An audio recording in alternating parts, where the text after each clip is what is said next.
Bienvenidos a otra lección de la Escuela Sabática sobre los Salmos. Esta semana estamos en la lección número 3, El Señor reina.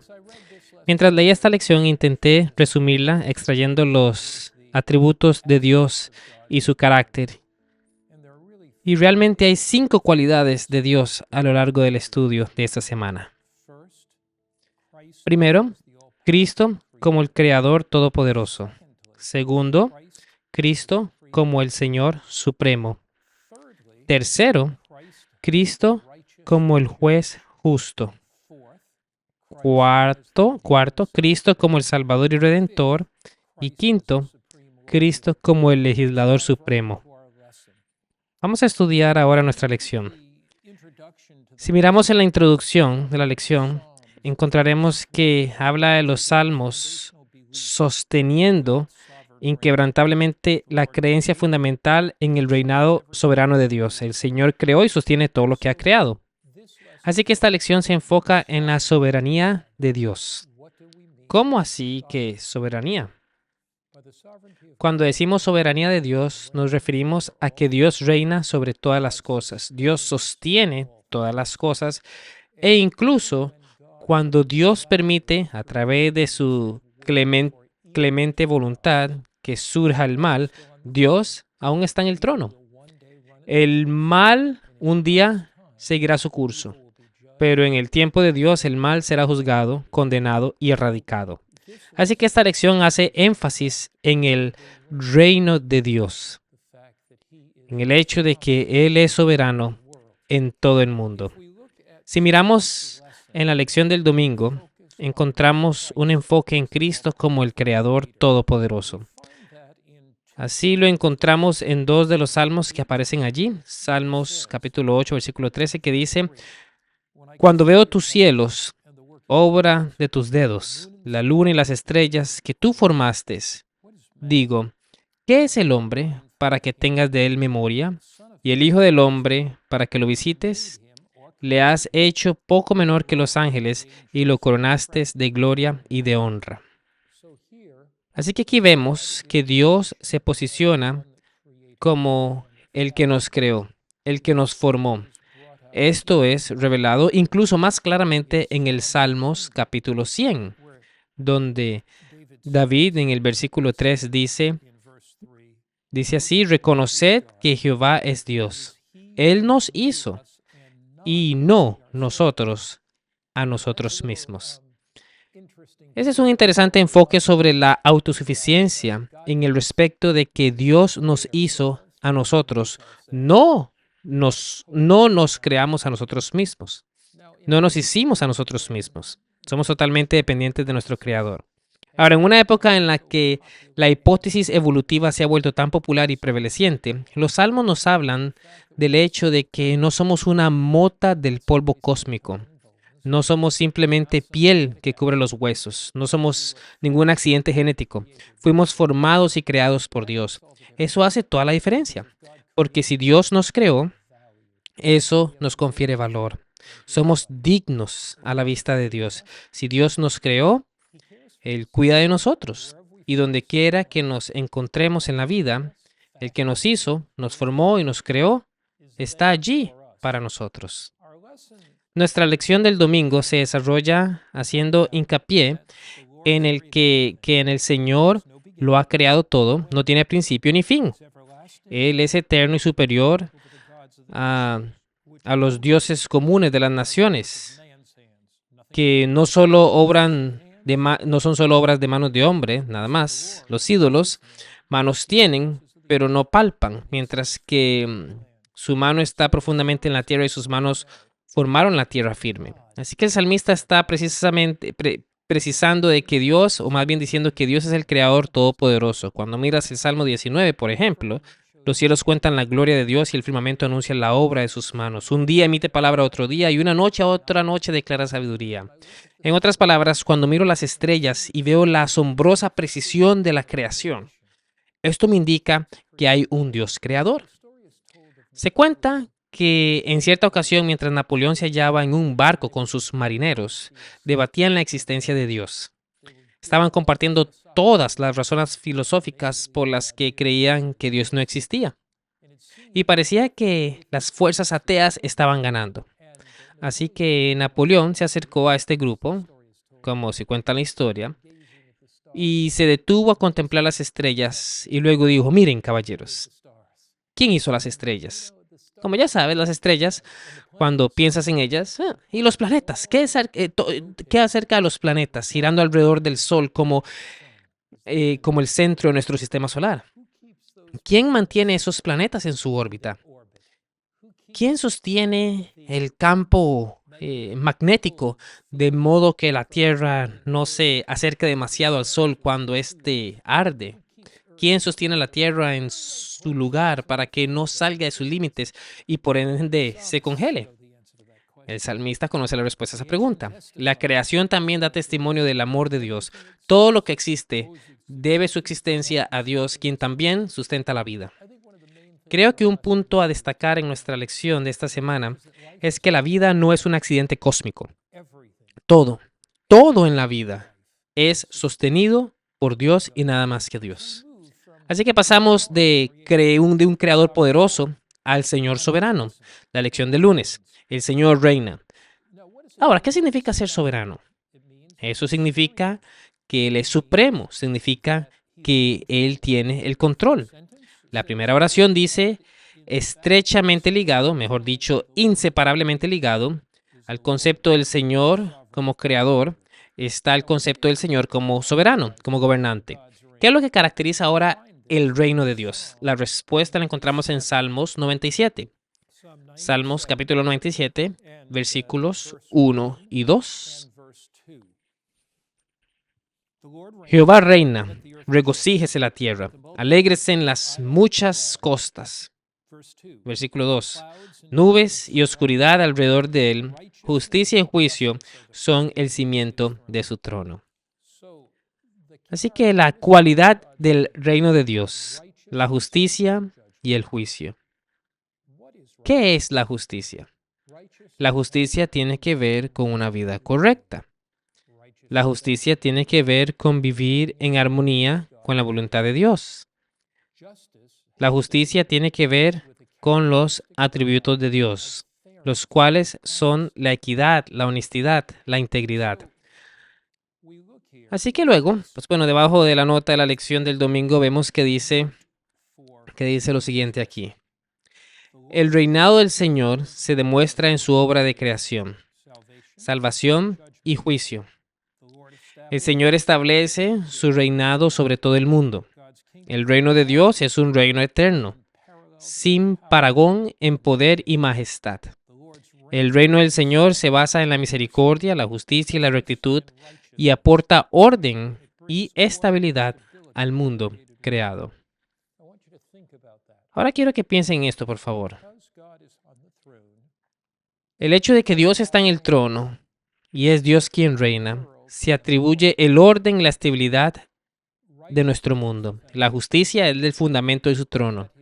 Es a través de su poder que los seres humanos pueden vivir con rectitud. La justicia es el fundamento de su trono. Él siempre actúa con equidad. Y pese a las injusticias de la vida, un día habrá un juicio y Dios pondrá todo en orden.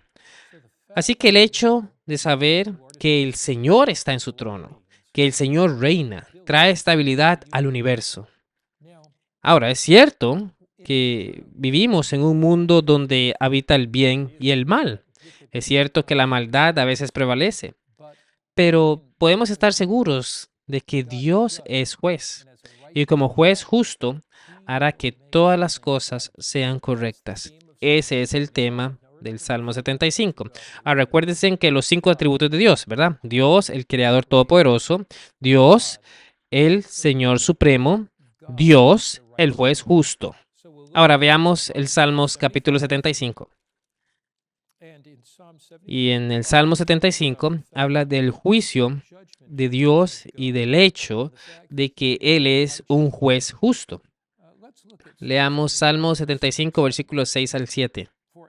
Porque ni de oriente ni de occidente, ni del desierto viene el enaltecimiento, mas Dios es el juez a este humilla y aquel enaltece.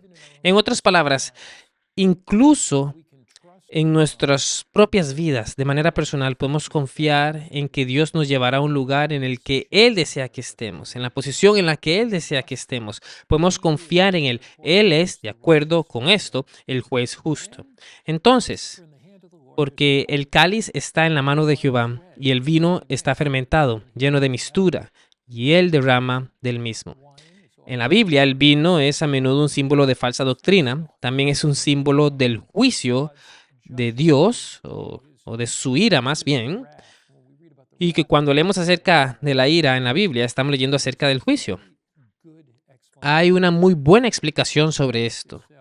En el texto de la lección dice, en Salmo 75 mismo, ahí dice que varias imágenes, estoy leyendo en el segundo párrafo aquí de la lección del martes, en Salmo 75, varias imágenes describen la destrucción irrevocable de los impíos. La imagen de una copa con vino tinto transmite la intensidad de la furia de Dios. En otras palabras, el juicio de Dios, la ira de Dios. Ahora, noten lo que dice aquí. Dice, pero yo siempre anunciaré y cantaré alabanzas al Dios de Jacob.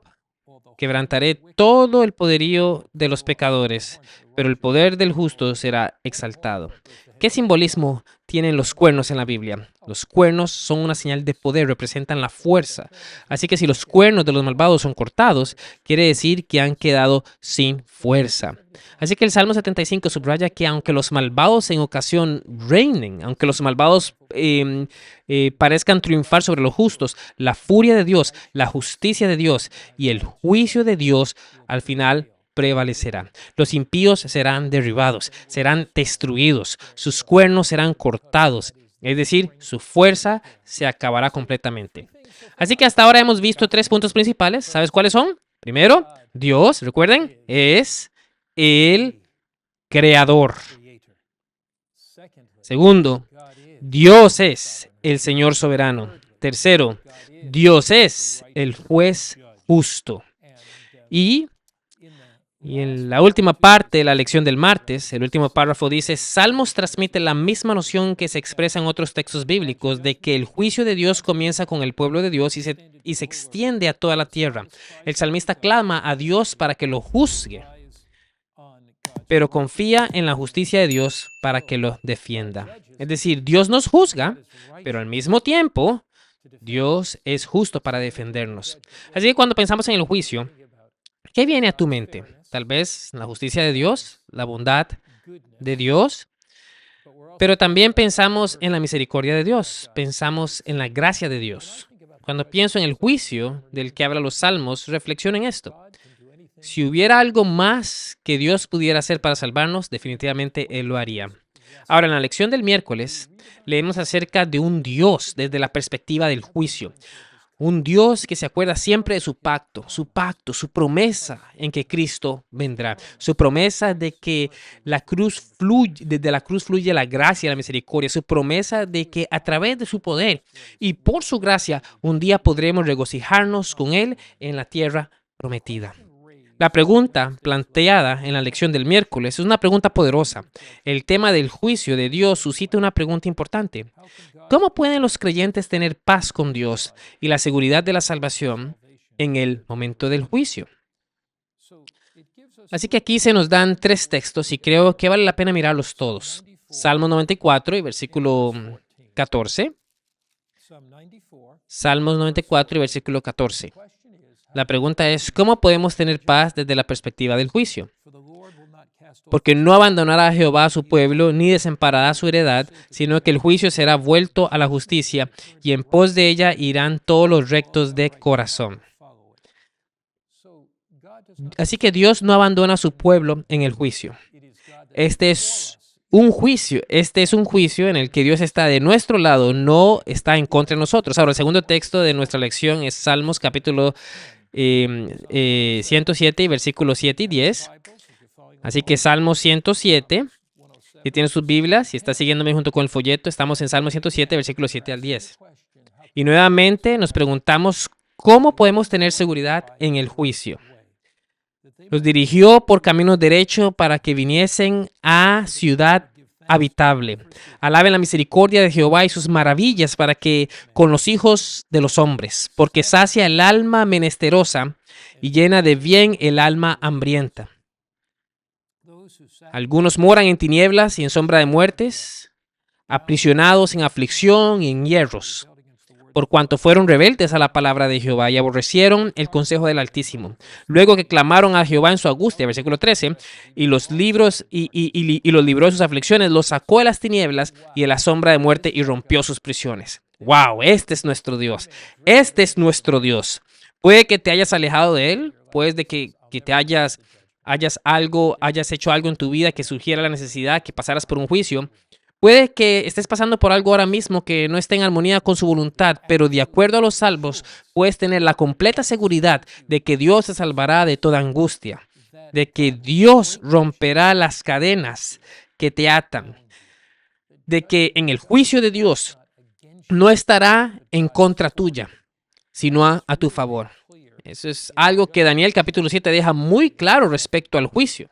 Si vamos ahora a Daniel capítulo 7, y miramos aquí Daniel capítulo 7, versículo 22, encontraremos que esta idea del juicio y Dios a nuestro favor en el juicio es más que clara aquí.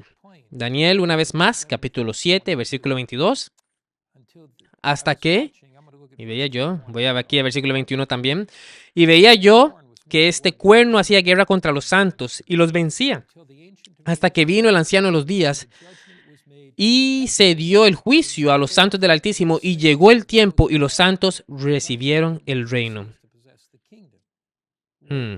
A ver, ¿qué pasó con el juicio aquí?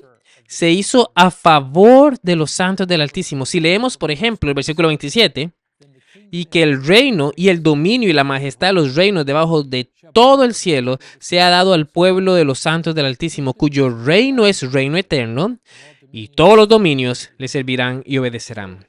Así que el juicio, más allá de revelar cada pecado que cometimos, de modo que Dios nos condene, se trata más bien de revelar la bondad de Dios ante un mundo que espera por Él y un universo que observa. El juicio revela que Dios es misericordioso, que Dios ha hecho todo lo que podía para salvar a cada ser humano.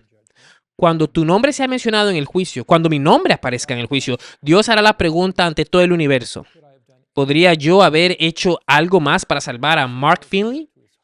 ¿Envié el Espíritu Santo a su corazón?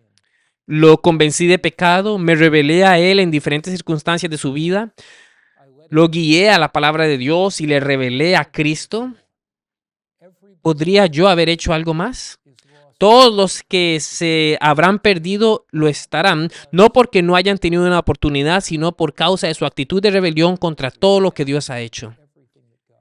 Dios se acerca a cada uno de nosotros. Y estar perdido significa que nos mantuvimos diciendo, Dios, no, no, Dios, no, no, no, Dios, no, no, no. El juicio es a favor de los santos.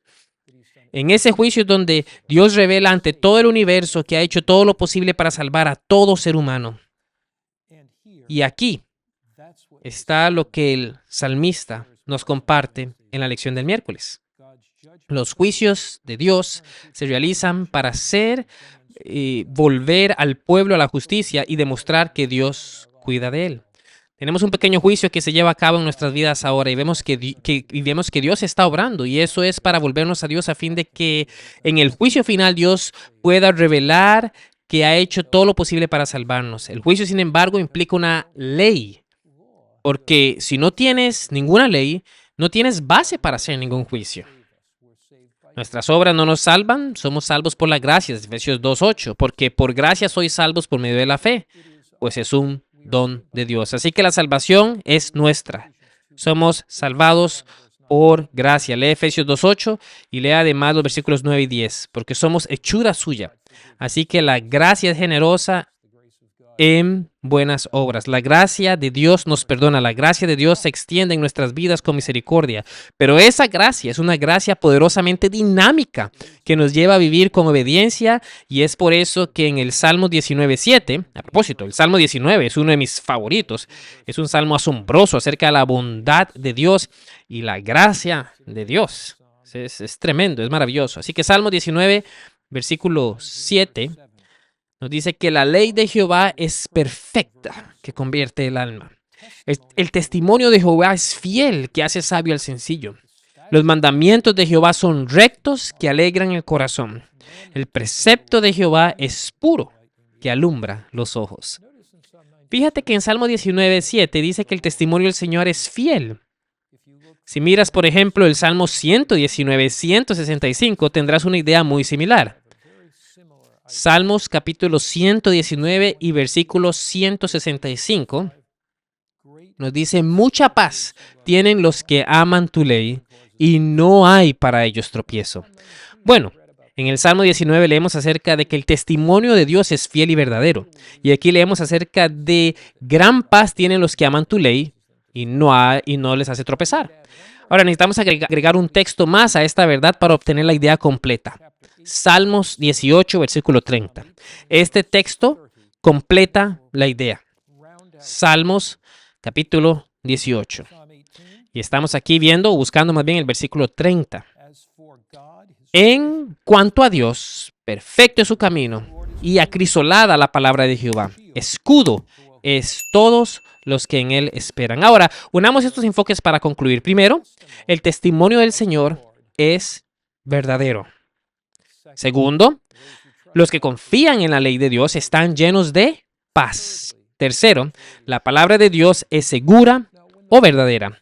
Cuando la Biblia usa esa expresión en Salmos 19:7, el testimonio de Jehová es fiel, ¿a qué se refiere la Biblia con esto del testimonio? El testimonio de Dios tiene que ver con sus instrucciones, sus directrices, su ley. Y dice que eso es fiel.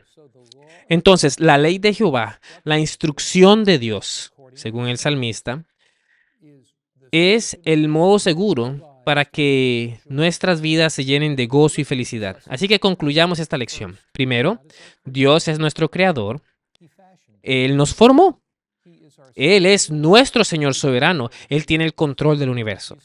Él es nuestro juez a quien tenemos que rendirle cuentas. Pero ese juez es misericordioso. Él es justo. En el juicio, Él ha hecho todo lo que podía hacer para salvarnos. Y nos ha dado su testimonio, su ley como guía sobre cómo vivir. Y a medida que observamos su ley y vivamos en armonía con su voluntad, nuestras vidas estarán llenas de gozo y felicidad. Puede haber momentos buenos, pueden haber momentos malos, pueden haber momentos excelentes, pueden haber días tristes, pero nuestro Creador, nuestro Señor soberano, nuestro juez que juzgará todo mal, Él está obrando para salvarnos. Este mismo Dios estará con nosotros en cada área de nuestras vidas, obrando para traernos a la salvación. Dios quiere salvarte, amigo mío, más de lo que tú quieres salvarte a ti mismo. Y Dios está haciendo todo lo que puede hacer en su amor y gracia y misericordia para salvarnos y llevarnos a su reino. Eso es algo más de lo que debemos adorar a Dios. Oremos. Padre que estás en los cielos, te damos gracias de todo corazón porque tú eres nuestro Creador. Tú eres nuestro Señor. Tú eres nuestro Salvador y nuestro Redentor. Tú eres nuestro juez y de hecho, tú eres también el Rey que viene pronto. Te alabamos por eso. Te damos gracias porque los salmos hablan de este Dios poderoso que gobierna el universo y gobierna también nuestros corazones. Enséñanos a ser fieles a ti en cada momento. En el nombre de Cristo Jesús. Amén.